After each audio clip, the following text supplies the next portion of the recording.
From the studios of Tucson Business Radio X, recorded in the Stewart Title corporate offices on Broadway, you are now listening to The Mark Bishop Show. And now here's your host, Mark Bishop. And welcome to another show. I have the chief people hacker from IBM XForce Read in a moment to share what's going on. Cyber criminals are targeting confused consumers and vulnerable small business owners with lures, capitalizing on the challenges and concerns that individuals are facing. And this is from phishing emails impersonating the Small Business Association, the SBA, to U.S. banking institutions offering relief funds. Snow Carruthers, who goes by her hacker alias Snow, is a member of IBM's XForce Read team. And she's well-renowned social engineer or ethical hacker who uses her skills to help people stay protected and informed. And it's wonderful to have you. Welcome, Snow. Hey, thank you so much for having me. Cyber criminals, they're capitalizing on consumer fear and uncertainty. In fact, since the World Health Organization declared the COVID-19 outbreak a pandemic in early March, your IBM XForce has observed something like, more than 6,000% increase in COVID-19 related spam. That's disgusting, isn't it? It is so disgusting. Yeah, we are seeing tons and tons of different campaigns, from impersonation of major banks like American Express and Wells Fargo, all the way to impersonating the SBA and even the WHO. How can consumers and business owners stay alert, Snow, and safe, do you think, from hackers during this particular time that we're going through? So there's a handful of red flags that I like to tell people to be on the alert for. The first one is really pay attention to who is emailing you. It might say it's from American Express, but we've seen lazy attackers use email addresses like support@12345.info. But on the flip side of that, we've also seen some pretty sophisticated attackers impersonate legitimate email addresses like the SBA.org. Attackers can also spoof their phone number, so they could call with their phone number anything they want it to display, whether it's your IT department or your bank. Two other things I like to tell people to look out for. The next one is fraud speak, and that's really where the email looks as if it was written with English as a second language or might have words that don't exactly make sense. And the last one, it's pretty important, is attackers love to use a sense of urgency. So they might use phrases with deadlines such as, "you must complete this within the next 48 hours. When the IBM Security and Morning Consult conducted the 2020 Consumer and Small Business COVID-19 Awareness Study, that was designed to better understand how effective phishing attempts exploited the global health crisis could be.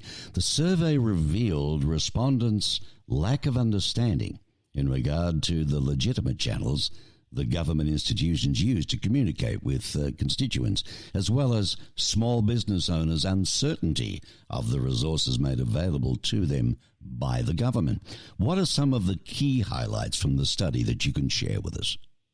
Absolutely. So one of the things that I found really interesting is 35% of respondents expected to hear from the IRS by email, even though we've had years and years of warning from the IRS, law enforcement agencies, and tons of different organizations saying the IRS is never going to email you.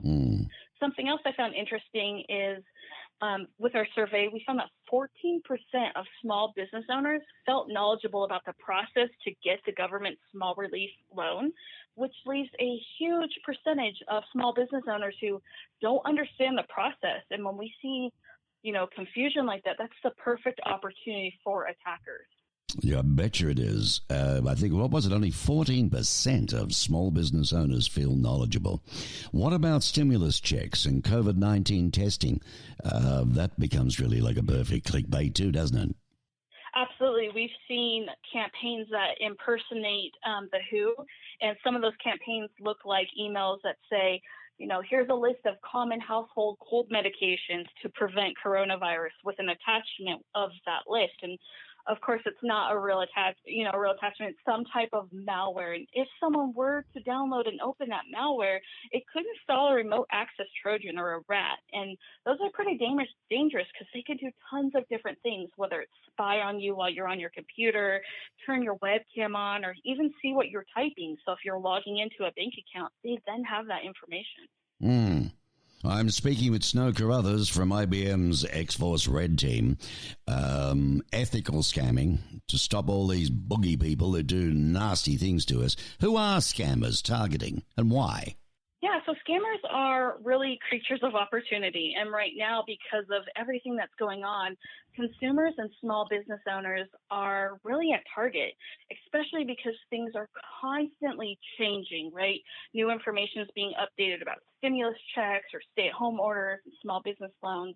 It really gives the scammers the upper hand because they're targeting these people by playing off of their fears and confusion. Well, let's have a look at it, if you don't mind, Snow. What do the COVID-19 related scams look like again? Yeah, so really impersonation of major banks and impersonation of the SBA as well as the WHO. So an example of a scam that we've seen a lot of really recently is it looks like it's coming from a major bank. And in the email, it says, you've received your stimulus funding credit to your account, but to first receive this credit, you have to log in and verify yourself. And there's a link in the email. If you were to click the link, it would take you to a website that looks identical to your bank's login page. And if you were to log in with your username or bank account number and password, the attackers then have access to the information and they could log in on your behalf and empty out your account or do wire transfers. It's pretty scary.